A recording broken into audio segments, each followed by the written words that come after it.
information from the where it fly the airplane.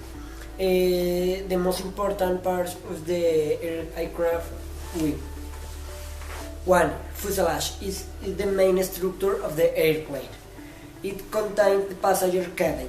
Number 2. Wings. They are the parts that generate lift for the airplane. Number 3. Stabilizers. They are the parts that maintain the stability of the airplane. Continuation its application by friend. Hello teacher, today I explain rules to fly. Fly planning.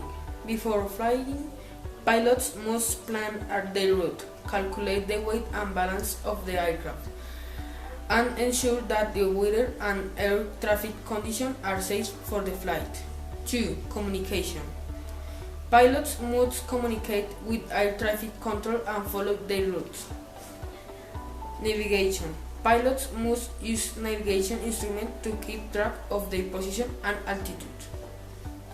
Safety.